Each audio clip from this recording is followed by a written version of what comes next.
Bismillahirrahmanirrahim. Alhamdulillah alladzi hadana li hada wa ma kunna linahtadiya laula an hadanallah. Asyhadu an la ilaha wahdahu la syarikalah. Asyhadu anna Muhammadan abduhu wa rasuluh. La nabiyya ba'dah amma ba'du. Billah kita panjatkan puji dan syukur kehadirat Allah Azza wa Jalla.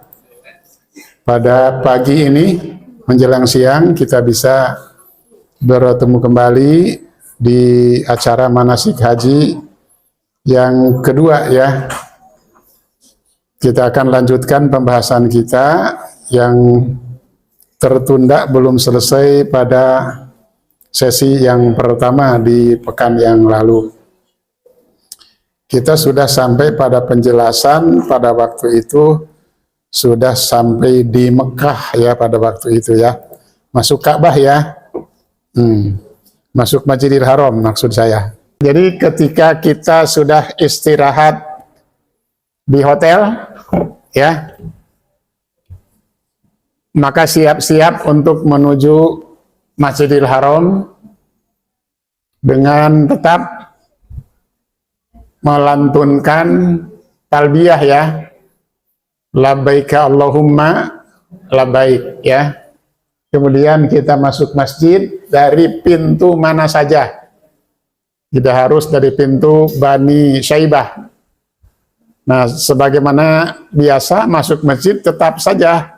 Masuk masjid mana saja kita harus mengucap doa masuk masjid. Tidak harus angkat tangan doanya ya. Itu Allahumma ftahli abwaba rahmatika. Itu doa masuk masjid. Kalau bapak-bapak pasti hafal banget ya, kalau ibu-ibu jarang ke masjid ya gitu. Keluar dari masjid nanti membaca doa lagi ya. Yaitu apa? Allahumma inni as'aluka min fadlik. Nah gitu ya. Nah setelah itu kemudian melaksanakan tawaf, dan sampai di tempat tawaf, sebelum sampai di tempat tawaf kita sudah melihat Ka'bah Bu ya. Melihat Ka'bah. Apa bacaan doanya melihat Ka'bah? Allahumma antas salam wa minkas salam fahayyina rabbana bisalam, tanpa mengangkat tangan. Coba bareng-bareng. Allahumma antas salam wa minkas salam fahayyina rabbana bisalam. Setelah itu kemudian masuklah Bapak dan Ibu menuju Ka'bah ya. Menuju Ka'bah, memulai tawaf di Ka'bah itu ya. Misalnya kalau masuknya dari arah sebelah sana ya harus muter ke sini. Kalau masuk dari sini ya harus ke sini dulu ya, karena akan memulai tawaf dari sini, dari sudut Hajar Aswad, rukun Hajar Aswad ya. Dari sini Bapak Ibu nanti mulai tawaf. Lalu di Hajar Aswad itu apa yang dibaca para ibu? Yang kita lakukan yaitu bila bisa mencium, tidak bisa mencium dan meraba, dan telapak tangan kita yang dikecup. Jika tidak bisa meraba, dengan isyarat. Saya katakan pada waktu yang lalu, jangan berupaya memaksakan diri untuk mencium atau meraba. Cukup dari kejauhan saja dengan isyarat. Kedudukannya sama, mau mencium, mau meraba, mau isyarat dari kejauhan. Tapi kalau isyarat dari kejauhan tidak dikecup ya telapak tangan kita ya. Gitu, sama kedudukannya, sama keutamaannya ya. Nah, kemudian mengangkat tangan, isyarat dengan telapak tangan begini sambil membaca apa? Bacaannya Bismillah wallahu akbar. Jadi bacaannya Bismillahi wallahu akbar. Mulailah tawaf ya kan? Mulailah tawaf para ibu. Terus dari sini mau lewat sini boleh, lewat sini boleh ya kan? Terus ke sini. Nah, sampai dengan Ruknul Yaman ya kan? Sampai dengan Ruknul Yaman. Nah, bagi laki-laki di 3 putaran pertama disunahkan lari-lari kecil. Sunnah hukumnya lari kecil bukan wajib ya. Sehingga kalau kondisinya tidak memungkinkan tidak usah dipaksakan ya. Dan biasanya padat sekali ya, boro-boro untuk lari dari kecil kan. Untuk ini aja susah kan itu biasanya. Nah itulah. Sampailah di Ruknul Yaman, dari Ruknul Yaman kemudian menuju Hajar Aswad ke sini, kita membaca doa yang sudah sangat hafal.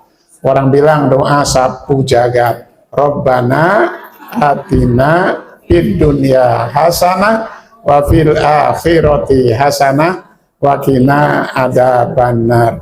Kalau ada yang tidak hafal pasti tidak pernah doa itu. Ya kan? Berapa kali doanya? Terserah berapa kali saja, yang penting dari Ruknul Yaman sampai Hajar Aswad berapa lama bisa diulang-ulang. Sebiasanya di sini mandek nih, dari Ruknul Yaman ke sini nih. Semua orang berhenti di sini Bu ya. Nah, jadi agak mandek. Kalau sini lancar jalan, kalau di sini mandek. Nah, cuman geser gitu. Maka kita bisa membaca berulang kali doa Rabbana Atina tersebut, begitu ya. Nah, sampai satu putaran di sini, kemudian isyarat lagi dengan tangan sambil membaca Allah, Bismillahi Allahu Akbar. Jangan lupa pun nanti karet gelangnya ditukar, diambil. Ya, jadi dari sini ada 8, sekarang diambil 1, pindah ke kiri atau kiri pindah ke kanan, terserah di mana ditaruhnya. Ya kan?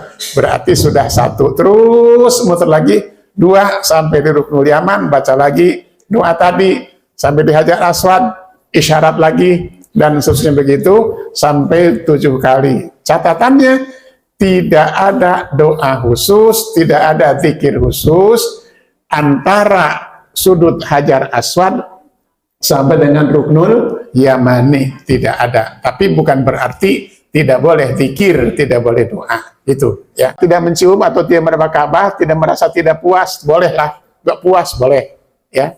Tapi merasa tidak sempurna, tidak abdol, jangan. Seperti saya bilang tadi, meraba, mencium, isyarat sama saja, itu ya. Kenapa? Ibadah itu standarnya apa? Dalil ya, bukan perasaan, bukan akal.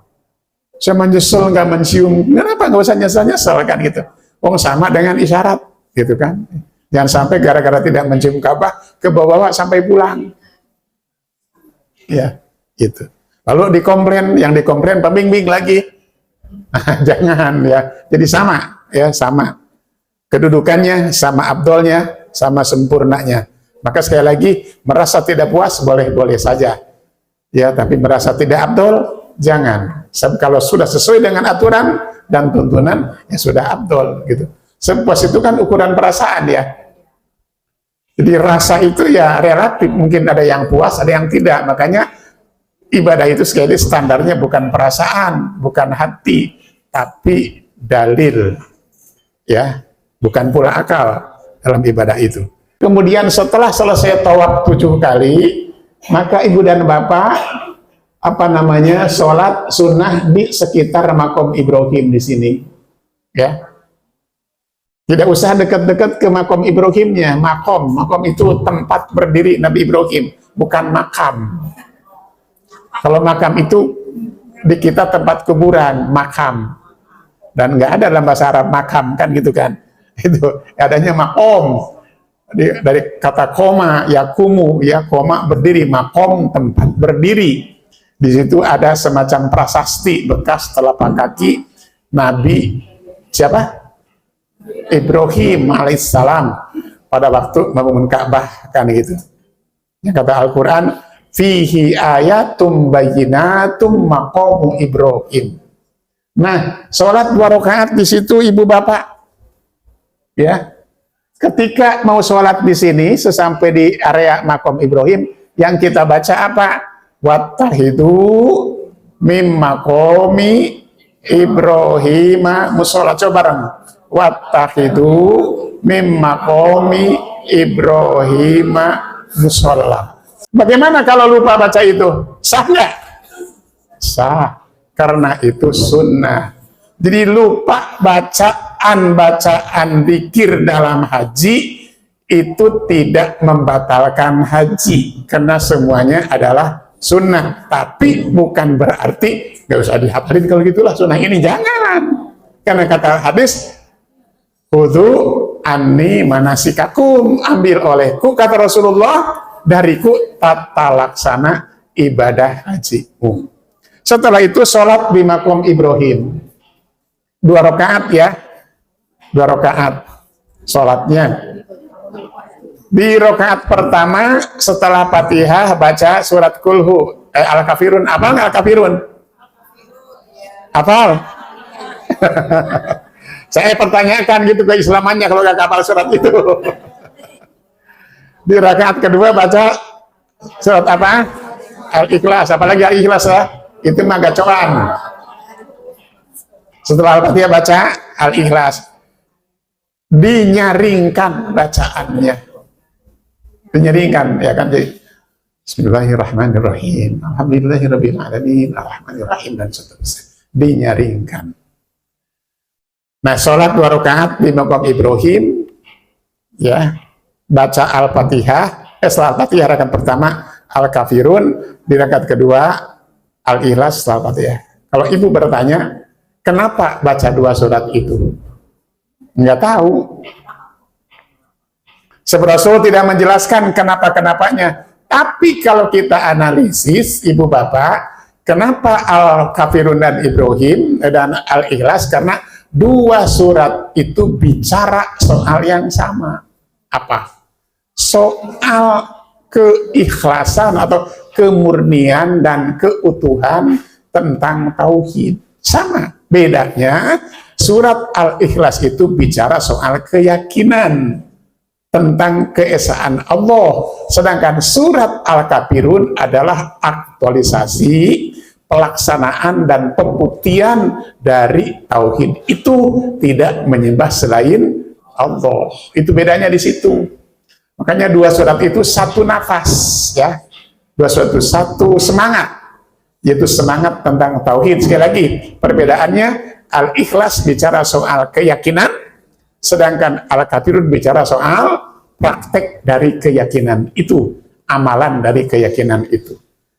Nah, kemudian ibu bapak, setelah selesai membaca sholat 2 rakaat di sekitar makom Ibrahim, bapak ibu kembali lagi ke sudut Hajar Aswad, berisyarat lagi dengan tangan sambil membaca Bismillah wallahu akbar, tapi bukan tawaf lagi, bukan. Artinya dengan itu selesailah amalan tawaf. Jadi dari sholat makom Ibrahim kembali lagi ke sudut Hajar Aswad, isyarat lagi sambil membaca Bismillahi wallahu akbar. Nah, dari situ kemudian ibu dan bapak menuju sofa untuk sa'i. Mas'a, ya, menuju sofa. Ini masih ada ininya, masih ada nih batu-batunya nih ya. Tapi sudah dipagar gitu. Tidak, kalau dulu masih bisa naik-naik ke sini, sekarang udah nggak bisa, adanya dipagar. Dan biasanya di musim haji, bahkan umroh pun sekarang banyak askar di sini yang musir-musir. Musir-musir tidak boleh doa di situ, ya kan? Nah, ketika ibu dan bapak sampai ke Sofa dan Marwah, ibu bapak membaca Innas Sofa wal Marwata min sya'airillah. Ulangi, Innas Sofa wal Marwata min sya'airillah. Bagaimana kalau lupa? Sama dengan bacaan tadi, watahidu mimma qami Ibrahim sholat, tidak batal hajinya, karena itu adalah termasuk zikir-zikir yang sunnah di dalam ibadah haji. Tadi yang wajibnya, yang mestinya tawaf. Nah, setelah itu apa yang dilakukan Bu, Bapak? Setelah kita sampai di sini membaca Inna Safa wal Marwata min sya'airillah, kemudian ibu dan bapak menghadap ke Ka'bah. Ya, nah menghadap ke Ka'bah, ke kiblat, lalu mengangkat tangan kemudian membaca. Nah, jadi begini nanti, ya, cuman rada sulit sekarang ini yang saya bilang tadi. Banyak askar ya, diusir-usir, kebanyakan orang sopot begini aja, marwah turun lagi gitu. Tapi kita harus hafal ini doanya, zikirnya di situ. Yuk kita baca bareng ya. Allahu Akbar, Allahu Akbar, Allahu Akbar. La ilaha illallah wahdah la syarikalah mulku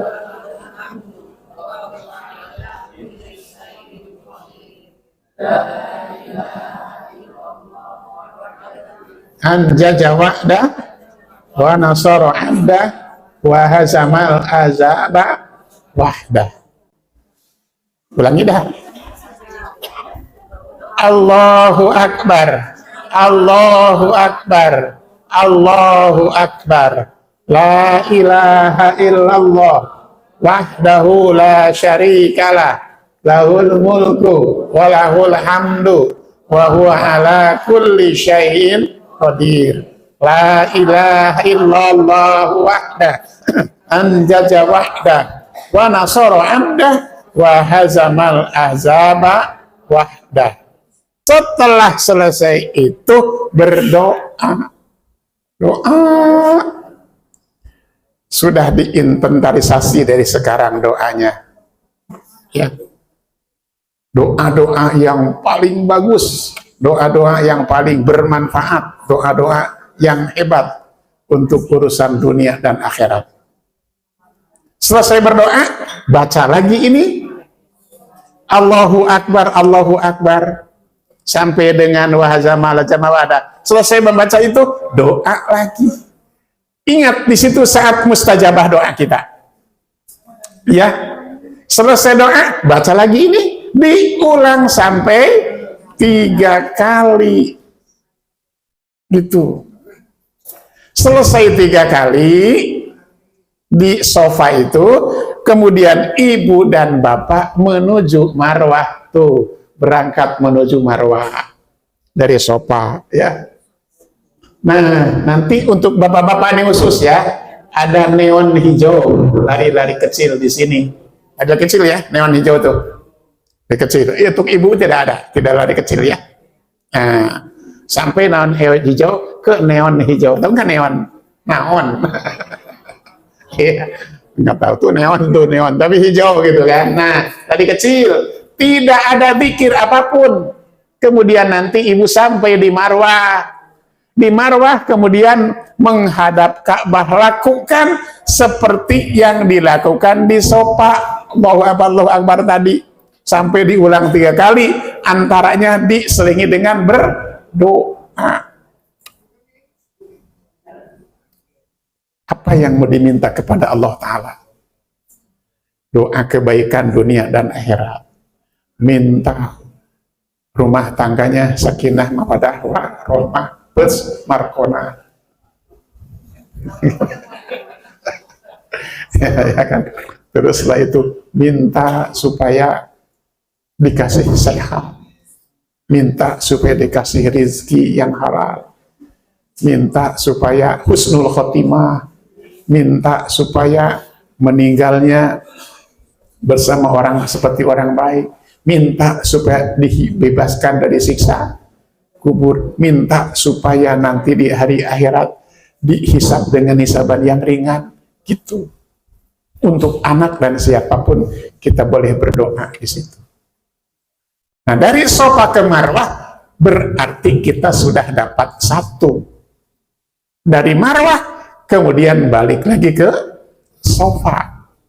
Dari neon ke neon tadi sama, lagi laki-laki lari-lari kecil. Sampai di marwah, sampai di sofa, lakukan lagi seperti yang tadi dilakukan. Berulang kali sebanyak 7 kali. Dimulai dari sofa menuju marwah, dan akan berakhir di marwah. Jadi sofa marwah 1, marwah sofa 1, ya kan? Marwah sofa 1, sofa marwah 1. Itu dihitung 1, ya kan? 1 rit atau apa namanya, ya kan? Sehingga berawal dari sofa berakhir di marwah. Nah gitu tawafnya Ibu ya. Kadang tawaf disebut, kadang sa'i disebut tawaf. Sa'i itu artinya berusaha, berjalan. Itu sa'i. Kenapa harus sa'i? Ya nggak tahu. Sebagaimana tadi harus tawaf juga tidak tahu. Hanya menarik sa'i ini menurut saya para ibu. Dimana menariknya bahwa sa'i itu makanya ada lari kecil segala macam bagi laki-laki. Kalau kita feedback ke masa lalu, di mana Ibrahim menempatkan istrinya Siti Hajar dan putranya Ismail di situ, saat dia butuh air untuk anaknya, maka Siti Hajar, Sayyidah Hajar, Siti itu di Sayyidah ya, jadi Siti gitu. Sayyidah itu yang mulia, berusaha mencari air, lari sana lari sini gitu kan.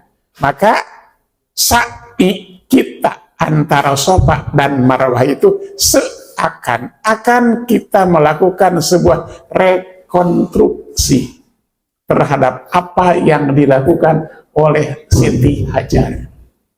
Itu diharapkan orang-orang yang sudah sa'i antara Safa dan Marwah punya hidup penuh semangat, hidup penuh dengan iman, hidup penuh tawakal kepada Allah Subhanahu wa Ta'ala, tidak ada rasa pesimisme gitu. Maka harapannya ibu-ibu nanti setelah haji itu menjadi hajar, bukan hajar gini ya kan, menjadi seperti Siti Hajar yang punya iman kuat, akidah mantap, tauhid murni, semangat hebat, dan bertawakal kepada Allah. Dia cuma sendiri loh sama anaknya. Dan ketika Ibrahim menempatkan Hajar di situ, ya kan, Ibrahim pergi saja ninggalin Hajar. Nggak ada rumah, nggak ada bangunan, nggak ada makanan, nggak ada pohonan, nggak ada air, nggak ada orang. Yang kata Al-Quran, Rabbana inni askantu min dzurriyyati biwadin ghairi zar'in inda baitikal muharram. Ya Allah, kata Nabi Ibrahim, aku pernah menempatkan di antara keluargaku, anak dan istriku, Ismail dan Hajar, di sebuah lembah dekat rumahmu yang suci, yang ghairi zar'in, tidak ada pepohonan apapun.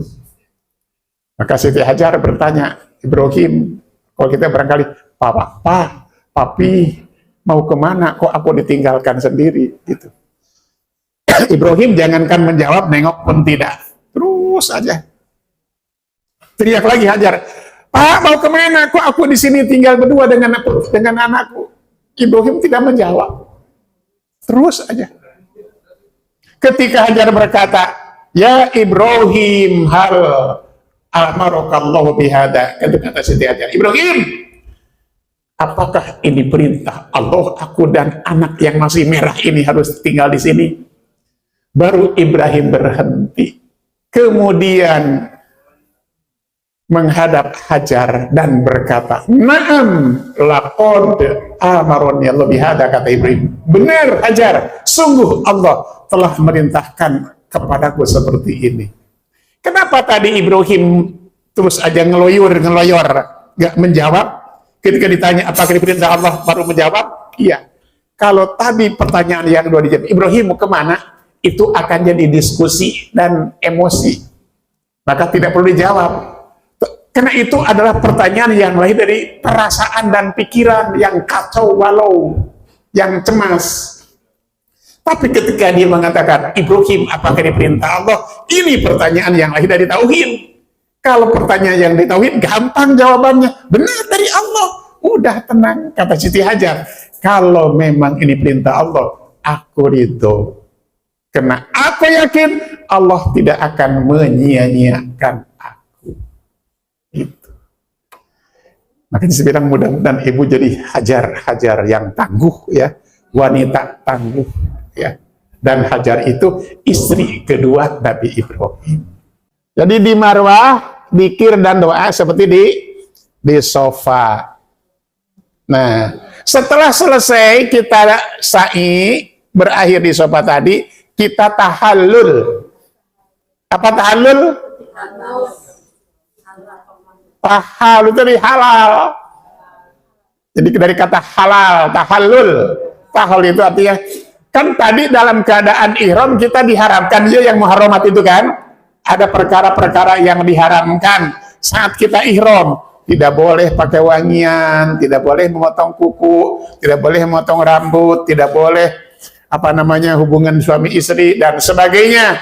Ya, laki-laki tidak boleh pakai penutup kepala dan tidak boleh pakai pakaian yang menutup mata kaki. Nah, setelah selesai tawaf itu kita, ibu bapak, tahallul. Yang tadi haram itu dihalalkan. Dihalalkan. Caranya dengan menggunting rambut atau memotong rambut. Itu tahallul, ya kan? Jadi, ini bagian yang terakhir dari umroh yang ibu bapak lakukan. Menggunting beberapa helai rambut. Yang utama dicukur gundul, tapi kalau umroh mah jangan cukur gundul dulu. Nanti haji cari-cari rambutnya kagak ada, gitu. Kecuali yang sudah gundul dari sini. Jadi kalau yang sudah gundul, dicukur apa nih saya? Gitu para jemaah kan. Ya udah biasa, nggak usah ya. Gitu kan, kayak orang mau wudhu, punya tangan cuma satu. Jangan cari tangan orang. Ya kan? Udah saja cuci tangannya yang satu. Jadi jangan minta, Pak, saya nggak punya rambut, mau dicukur, rambut bapak aja, nggak boleh, gitu kan. Udah, ya, kalau nggak ada rambut, gitu kan. Gini-gini sudah gunting. Gunting orang memang udah lenang, ya kan. Tahu nggak lenang? Botak, ya gitu. Nah, maka setelah tahallul, halallah seluruh yang diharamkan tadi ketika ihram, dan tuntaslah amalan umroh ibu dan bapak. Lalu kemudian pulang, bisa ganti pakaian dengan pakaian biasa. Itulah makanya namanya disebut haji tamattu, dari tamatta'a, bersenang-senang, haji santai. Dan Rasul menyuruh kepada para sahabat dulu, bagi mereka yang liman lam yajidil hadiah, yang tidak membawa hadyu, maka disuruh untuk bertahalul setelah umroh. Kalau Rasul tidak tahu ketika itu, setelah tawaf dan sa'i, karena Rasul mengerjakannya haji kiron. Ini. Jadi kalau ibu minta ke bapak diguntingin ya, atau dengan sama-sama perempuan boleh gitu bu ya. Jangan ibu-ibu minta diguntingin sama Ustaz Arfi nanti. Jangan ya. Kalau bapak-bapak bisa minta tolong sama Ustaz Arfi untuk diguntingin. Saling menggunting. Sekedarnya 2, 3, 4 helai rambut cukup ya. Selesailah tahap pertama dari ibadah haji ibu, umroh dulu. Nanti setelah itu nunggu haji. Dimulai dari hari tarwiyah. Nah, inilah yang tempo hari ibu bertanya kepada saya, gimana sih skema haji? Nah, kita lihat bu ya. Skema haji, ibadah haji itu dari Mekah, ibu sudah labbaika hajan. Kalau tadi di mikot, labbaika apa? Umrotan. Di hotel itu, di hari tarwiyah tanggal 8, ibu mandi lagi bu, bapak, mandi besar lagi. Itu. Mandi besar lagi, seperti mandi junub. Mandi junub sekalian juga nggak apa-apa, boleh. Termasuk hubungan suami istri para jemaah. Yang saya bilang cerita itu. Begitu selesai umroh, paginya ada jamaah datang ke saya, Ustaz, malam ini saya tidak tidur di sini katanya. Sesudah dapat kamar barokah gitu. Saya bilang bayar dulu baru boleh gitu. Canda kalau jemaah ya kak. Gitu. Nah, skemanya seperti apa ibu bapak? Satu, setelah labbaika tadi ya. Nah, yang pertama di tanggal 8 hari tarwiyah itu ibu bapak setelah pakai ihram bapak ibu ya, bapak dengan kain ihram ya biasa 2 lembar itu, setelah mandi mengucapkan labbaika hajan, nanti Ustaz Arfi yang membimbing, mengkomando, maka pergi ke Mina untuk mabit di Mina di tanggal 8 Dzulhijjah. Kita katakan seperti itu, ya mudah-mudahan nanti bapak ibu bisa mabit di Mina ya, karena sekarang susah, harus bayar mabit di Mina. Makanya siapkan uang untuk mabit di Mina kalau ingin mabit di Mina. Kalau dulu mah kita bisa bebas, sekarang mah tidak ya. Pengalaman saya di tahun 2017 ibu bapak mabit di Mina itu maksa kita mabit di Mina. Tidak dikasih ya. Kalau Anda maksa ke sana katanya pintu akan ditutup, air akan ditutup, mati listrik dimatiin. Kecuali Anda bayar 200 real. Dari mana duitnya? Kita nggak bawa duit para jemaah. Kecuali duit untuk sewa mobil, sewa bis, ya kan. Akhirnya saya dengan Ustadz Arfi waktu itu, ya, terus negosiasi, lalu dikasih keringanan, dipotong 20 real per orang. Nah, nekat, setelah jamaah belum tahu, dan pulang dari sana, habis sholat subuh di hotel, kita sampaikan pada jamaah, alhamdulillah, semuanya sangat sukacita, karena kita bisa ke Mina, untuk mabit di Mina, nah gitu. Yang pertama, tanggal 8 ya. Kemudian berikutnya Ibu Bapak, yang kedua, tanggal 9 Dzulhijjah dari Mina pagi-pagi berangkat ke Arafah untuk wukuf. Ya. Di Arafah di hari ke-9 wukuf di Arafah. Di Arafah berapa hari, Ibu? Nah, sebelum lebih jauh nih di Mina tuh ngapain aja, Ibu? Di Mina tuh ngapain? Selama sehari semalam di Mina, zikir, doa, talbiyah, takbir boleh. Allahu Akbar kayak takbir Idul Fitri itu ada. Allahu Akbar boleh itu. Talbiyah boleh, takbir boleh. Ibu sholat duhur, sholat asar, maghrib, isya dan subuh di situ di Mina. Ya. Bagusnya dikosor tanpa jama sholatnya. Jama kosor juga boleh, tapi Rasul ketika di Mina kosron duna jambiduni jam'in, dikosor tanpa dijama. Itu aja kerjaannya.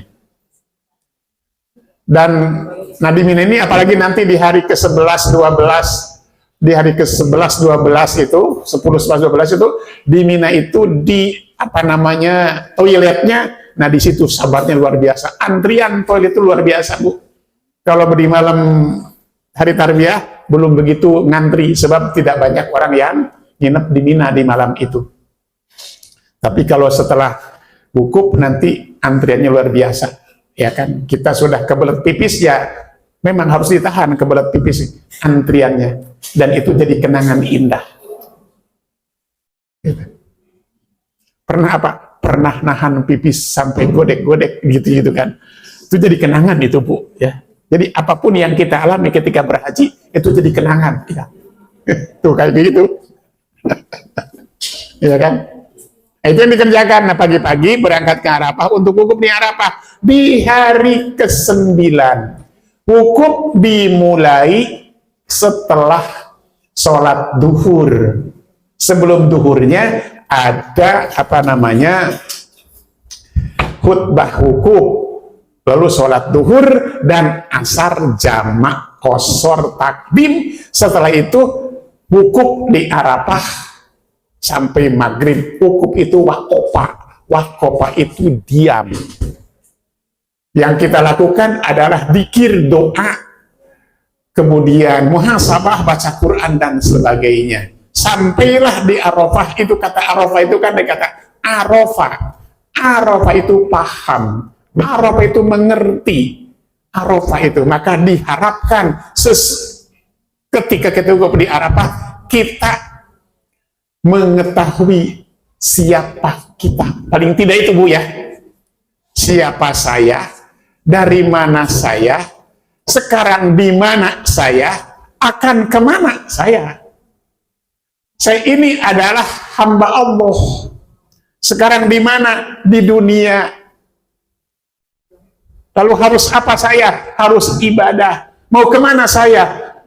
Ujungnya kembali kepada Allah. Sehingga kita bisa Arafah, nafsana kita paham dan mengerti siapa sesungguhnya diri kita itu.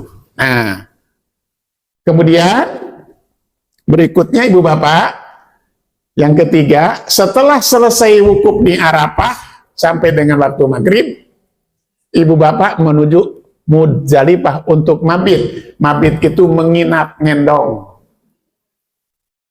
Ya, bermalam mabit itu di Muzdalifah. Semalaman di situ, kita ambil yang ideal ya. Boleh juga setengah malam, boleh ya. Di Muzdalifah ya. Apa yang dikerjakan di situ?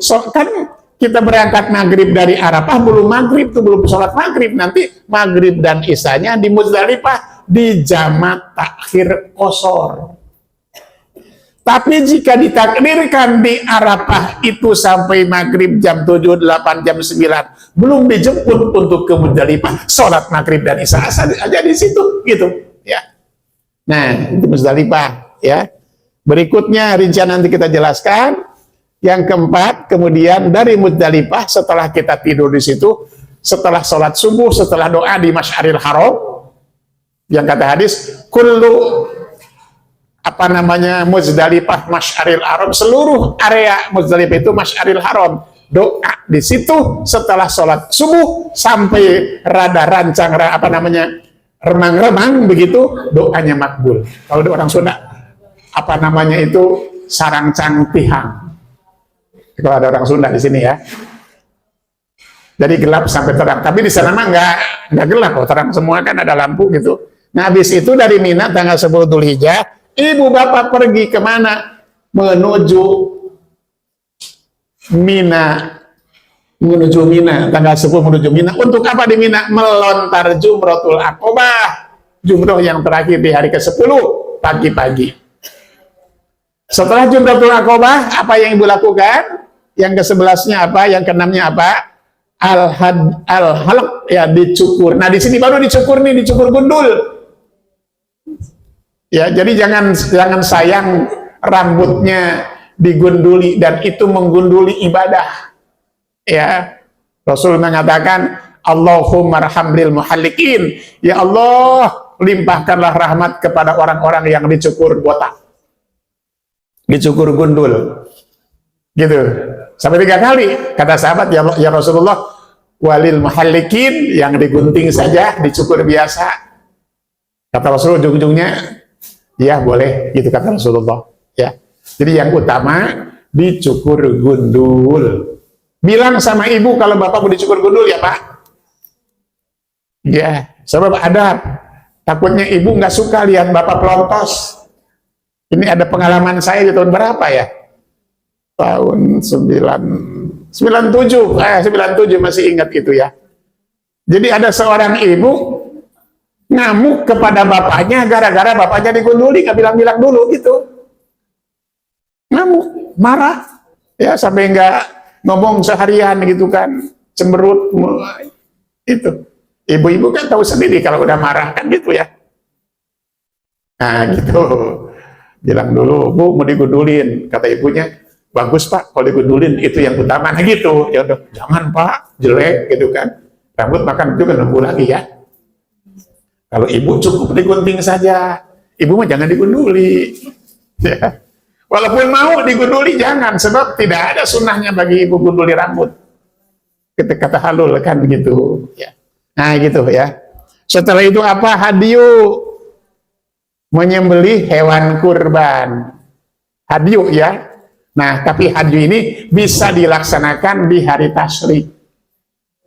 Setelah bapak dan ibu hadiyu atau setelah mencukur rambut, maka bapak dan ibu harus segera pergi ke Mekah. Capek di hari ke-10 itu, Bu. Jadi hari ke-10 itu dari Muzdalifah ke Mina, melempar jumroh, dicukur, kemudian ganti pakaian setelah dicukur, Bu. Bapak bisa ganti baju, ganti pakaian biasa. Pergi ke Mekah. Untuk apa? Untuk tawaf ifadah. Ya, untuk tawaf ifadah. Nah, tawaf ifadah bisa saja ditunda di hari-hari tasyrik. Bisa, bagi yang tidak kuat. Gitu. Saya ketika itu semuanya jamaah tawaf ibadahnya di hari tasyrik, karena tidak sanggup lagi para jemaah, tidak sanggup lagi. Kenapa? Jalannya jauh pada waktu itu, dan jemaah sudah capek, apalagi ada yang nyasar 3 orang, kalau nggak 2 orang kalau nggak salah, baru sampai pada waktu maghrib, jam 8 malam baru sampai gitu. Jadi ke bawah arus gitu dari Mina. Kenapa? Karena jalan kaki dari Mina ke Mekahnya jalan kaki. Ada yang terbawa arus. Saya pertimbangkan kalau dari hotel ke Masjidil Haram untuk tawaf ifadah harus jalan kaki lagi, nggak sanggup. Nah, ditunda sampai ke hari tasyrik. Setelah tawaf ifadah, ibu bapak atau ifadah ya. Sorry. Ini tawaf yang paling luar biasa, ya. Kemudian, nah kalau setelah halak ini Ibu, cukur ini, baru boleh ganti pakaian. Belum boleh bercampur dengan istri. Tapi kalau setelah tawaf ifadah, boleh bercampur dengan istri. Cuma nggak mungkin dilakukan. Kemudian, nah di hari ke-11, ibu bapak, saya ke-10 juga kan? Tadi sudah ya, apa namanya, akobahnya di hari ke-10. Di hari ke-11 nanti masih di Mina nih, melempar jumroh pula, wusto, dan akobah. Gitu. Kemudian di hari ke-12-nya, ibu bapak, yang tadi ke-10 adalah tawaf wada. Jadi ini hari, apa, melempar jumroh itu, hari ke-11, hari ke-12, di hari tasdik, melempar jumroh, akobah, ula, wusto, dan akobah. Gitu.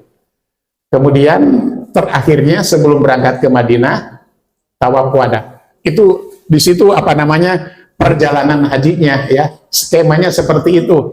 Nanti akan jelaskan satu persatu. Baik. Tanggal 8 Dzulhijjah, ibu bapak dari apa Mekah mandi besar, ilal ihram di hotel untuk haji, ya kan, itu labbaika hajan. Dari situ ibu bapak kemudian pergi ke mana tadi? Pergi ke dari Mekah ini pergi ke Mina, ya. Gitu. Pergi ke Mina. Nah, di sini untuk ke tenda di Mina. Itu hari ke-8, ya kan? Nah, kemudian setelah itu di Mina tadi saya katakan terus talbiyah dilakukan.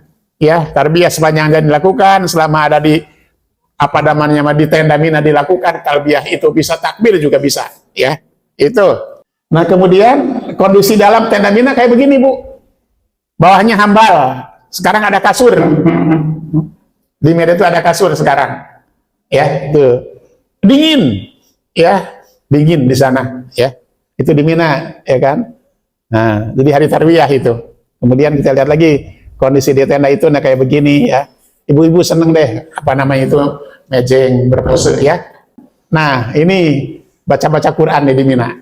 Ini suasana di tenda ibadah, ya.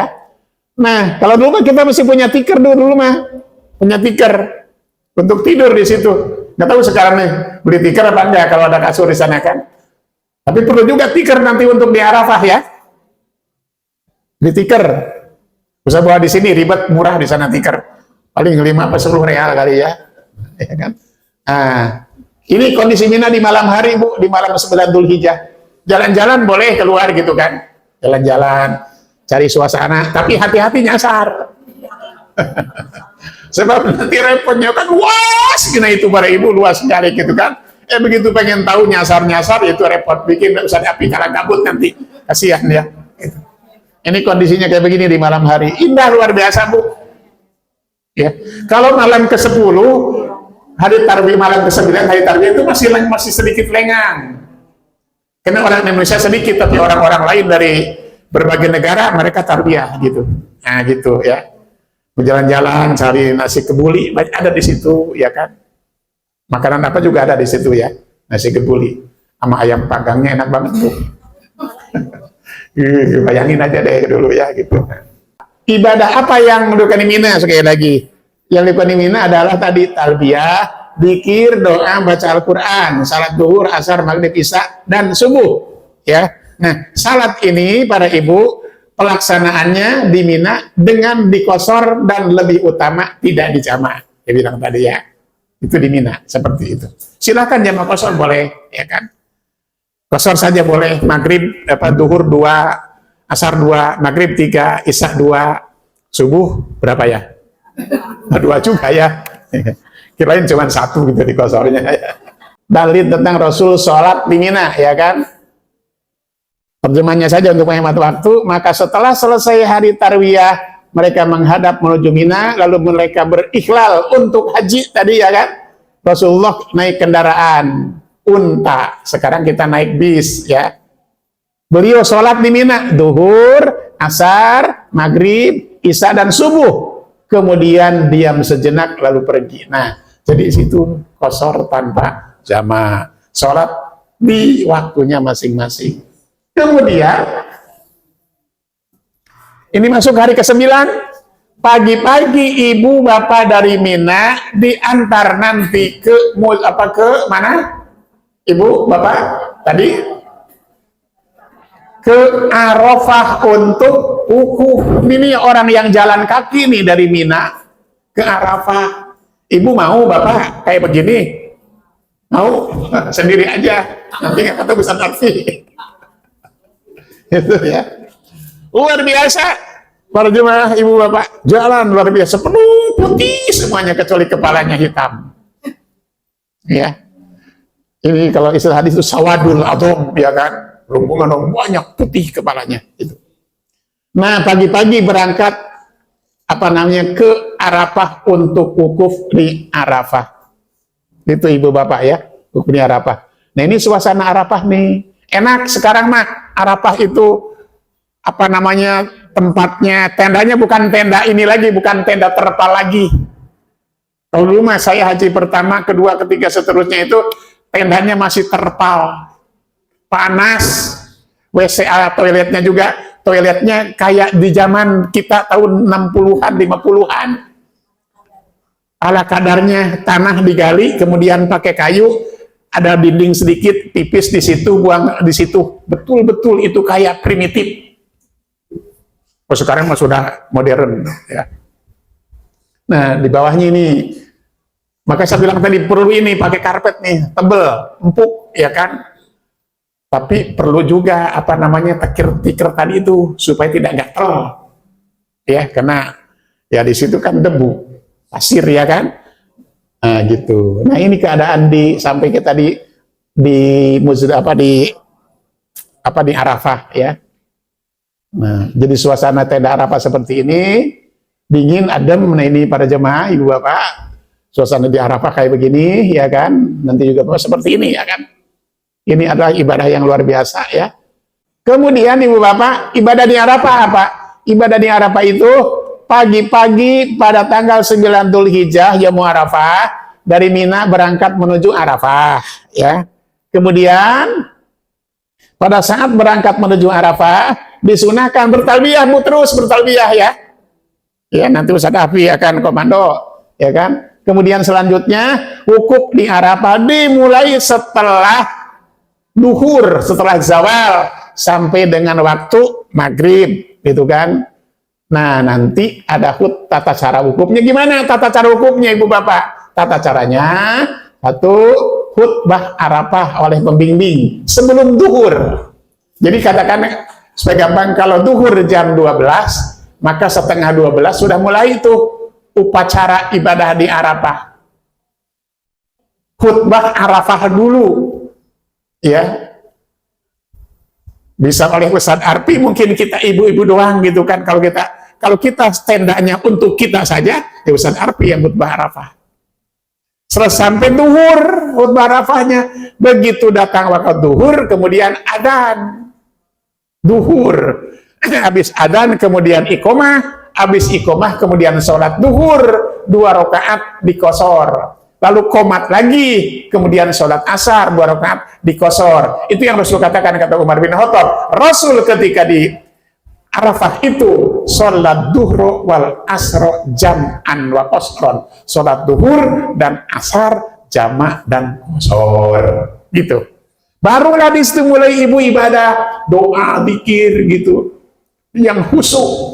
Kalau doa zikirnya khusyuk, para jemaah, sulit di situ tidak meneteskan air mata. Ingat, di situ pasti begitu. Tapi ada jamaah tuh tahun berapa ya? 94 kalau nggak salah. Iya, 94 bener. Karena dia itu sebelum ke tenda Arafah ke Namiroh dulu, dengan di Namiroh gitu kan. Jadi saya mah katanya Ustaz nggak merasakan nangis di Arafah, katanya gitu. Gitu ya. Ada yang begitu. Nah, kemudian berikutnya apa, Bu? Bapak, adzan ya untuk salat duhur. Setelah selesai khutbah Arafah. Kemudian setelah itu berdoa sesuai keperluan masing-masing ya. Sudah ada catatannya, Bu, di HP sudah dicatat tuh ya. Sekarang nggak usah bawa kertas, Bu. Ribet, udah di HP aja ditulis ya. Tinggal buka aja ya di file kita. Ini doa yang akan disampaikan di Arafah. Kalau pakai HP tidak akan tercecer. Kalau pakai kertas ada tercecer. Iya, Bu. Berapa ya? Bukan di Arafah. ada doanya, mudah-mudahan sengketa tanah saya selesai, katanya gitu. Nggak apa-apa doa di situ para jemaah kan, sengketa tanah biar selesai gitu. Karena belum ada HP. Ya.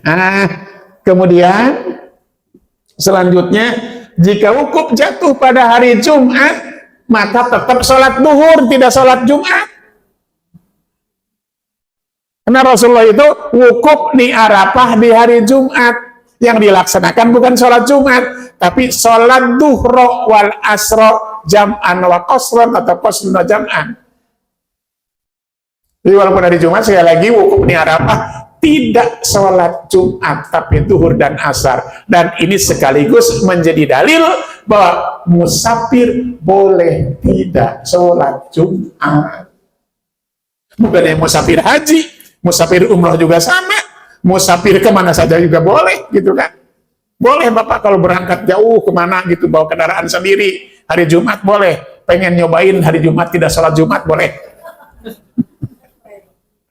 Iya, saya pernah nyobain sekali. Iya, jadi dengan anak-anak dari sini, pergi ke Surabaya, para jemaah, ya kan. Nengok ke anak saya di Surabaya. Jalan darat, ya kan, itu. Jalan darat. Hari Jumat itu. Kata anak saya, ya di mana sholat Jumat, kita nikmati perjalanan kita, tidak harus sholat Jumat. Duhur dan asar saja, jamaah qashar. Gitu. Itu sekali-kalinya, belum pernah lagi. Dan kemudian, saat matahari terbenam, selesai wukuf, ibadah wukuf, lalu berangkat menuju Muzdalifah untuk mabit di Mina. Nah gitu. Itu yang diamalkan di Arafah. Dari Arafah, nah ini, saya bilang tadi ini tenda zaman dulu, Bu.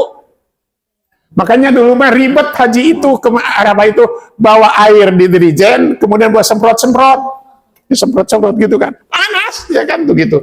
Di bawahnya terpal juga, bukan hambal, bukan terpal. Jadi semprot-semprot. Ini zaman dulu kayak begini tendanya. Sekarang mah udah permanen tendanya ya.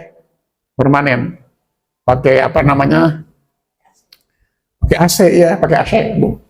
Karena kita kan sendiri dari sewa mobil waktu itu. Sewa mobil lebih enak itu sewa mobil itu.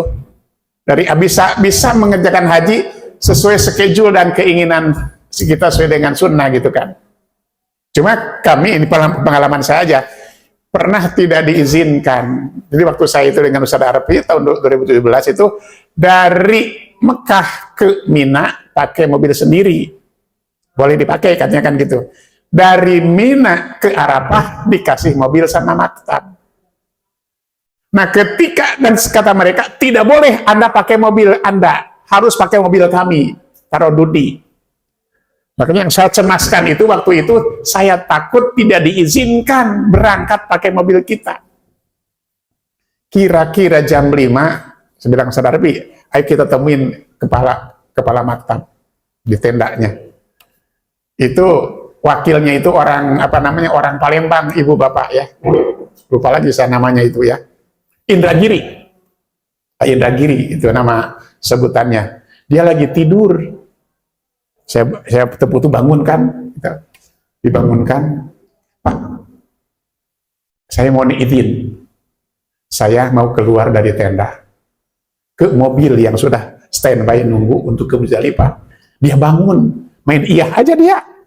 Akhirnya saya cium, saking girangnya para ibu ya. Mungkin nyawanya juga belum kumpul semuanya, kami bilang iya dia. Gitu. Girang banget saya dengan Ustaz Arfi sampai saya cium. Ya alhamdulillah gitu kan. Saya bilang, siap sekarang kita keluar dari tenda, menuju bis yang sudah standby nunggu kita. Gitu. Nah, pergilah kemana? Ke Muzdalifah tapi tidak bisa langsung pergi, Bu. Kena nunggu dulu kan, pintunya dibuka, ada nanti suara itu. Husain sudah bunyi, berarti selesailah acara wukuf di Arafah, berangkat menuju Muzdalifah. Nah gitu perjalanannya, Bu. Ya, jadi suasana menjelang meninggalkan Arafah nih. Nah, kemudian menuju Muzdalifah. Nih zaman dulu mah ada yang bisnya masih ada itunya, masih ada kepalanya, bisnya masih ada hidungnya. Di atas saya pernah nyobain, penasaran, pengen naik bis tapi di atasnya akhirnya nyesel, Bu. Takut akhirnya, Bu. Kenceng banget itu ya kan, dinginnya luar biasa gitu ya. Mau turun lagi kagak bisa. Jamaah sudah masuk, saya naik ke atas gitu sendirian aja, kenceng banget tuh. Kalau gue jatuh gimana, dia mati gitu kan. Nah, kalau sekarang mah enggak ya. Nah itu menuju Mina. Dari Mina menuju Muzdalifah Bu ya. Lalu kita setelah selesai wukuf berangkat menuju Muzdalifah untuk mabit atau bermalam sampai subuh, itu yang afdol. Tapi yang muda-muda, yang tua-tua, yang ohir-ohir, yang lemah-lemah boleh tidak mabit sampai subuh, tapi pertengahan malam bisa ke Mina. Bahkan sekarang mah ada murur segala macam melewat doang. Mudah-mudahan Bapak Ibu tidak hanya murur nanti ya, tapi bisa nginep di Mina, di Muzdalifah. Ya, maaf. Ini suasana Bu di Muzdalifah nih, tidur beratapkan langit. Ya, makanya perlu tuh tikar tadi tuh dibawa, dibeli ya, untuk tidur di Muzdalifah. Geletak di atas pasir dan kerikil. Karena capek, nikmat. Gitu, nikmat. Kalau di rumah kita duduk di lantai kagak nikmat, kagak enak, bukan kagak betah. Ini mah cuman tikar, ada kerikilnya di bawah pasirnya. Tapi udah capek kita, tuh bisa tidur nyenyak di situ. Ya. Kalau lapar di situ maka ada bekal-bekal yang dibawa. Kalau lapar ada juga sih yang jualan kebuli ada, ya. Tapi jadi mahal di situ. Nah ini keadaan di Mina nih, tuh ya, pada geletak ibu-ibu kita. Ini jamaah kita nih Bu, jamaah kita ini bukan orang lain nih, jamaah haji yang tahun 2017 ini ya, belum diupdate nih fotonya karena belum berangkat lagi. Nah itu keadaannya begini nih. Di sini para ibu nih pengalaman di Muzdalifah itu suasana mabit itu. Nah kayak begini ya jamaah kita ibu bapak ya.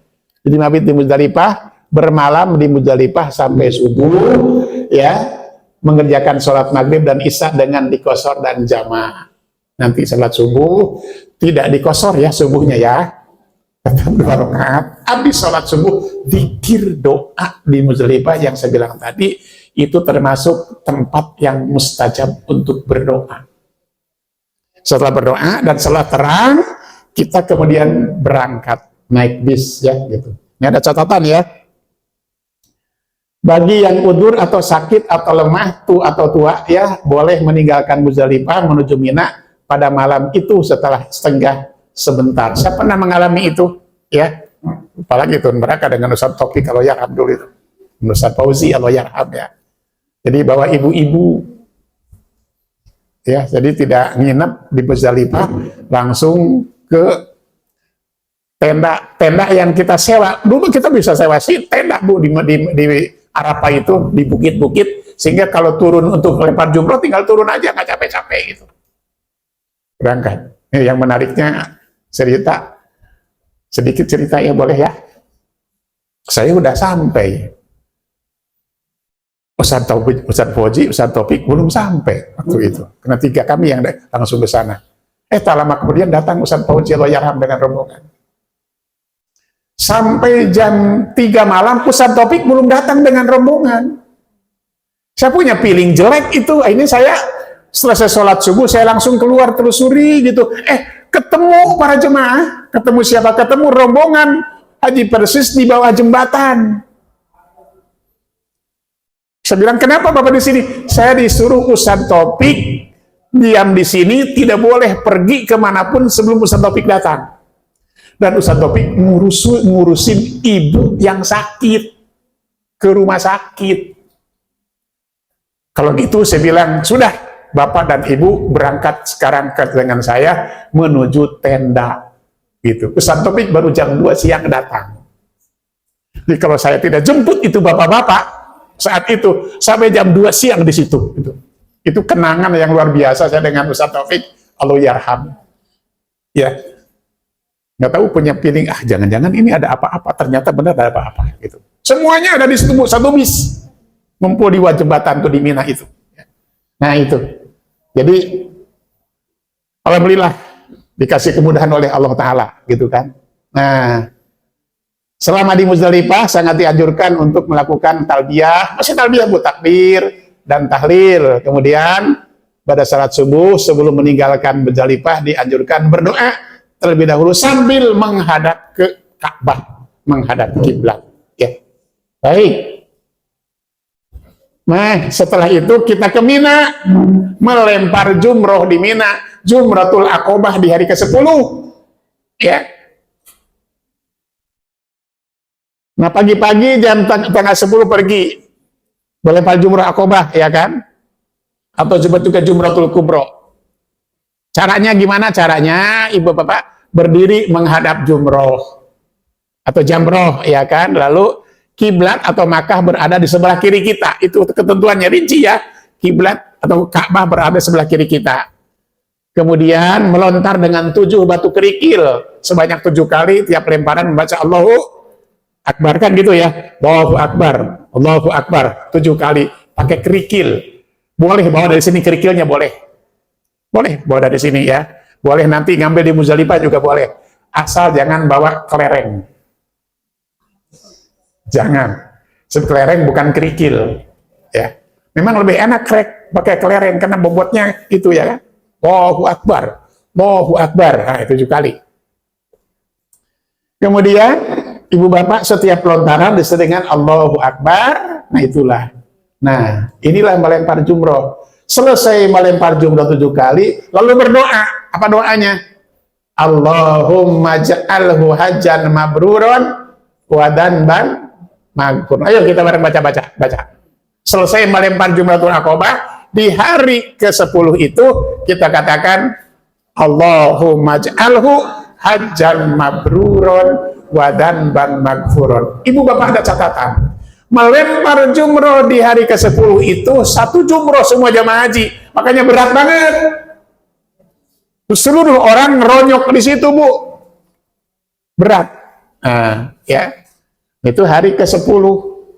Setelah selesai melempar jumroh, di Jumratul Aqobah itu, pulanglah ke tenda di Mina yang Bapak Ibu nginep di malam ke berapa tadi? Ke-9. Ya. Nah, tahalul, biar nyantai bisa dikerjakan di situ, bisa dikerjakan di tenda tahalulnya. Nah, di sini yang saya bilang tadi, cukur, gundul, botak bisa dipitak gitu ya.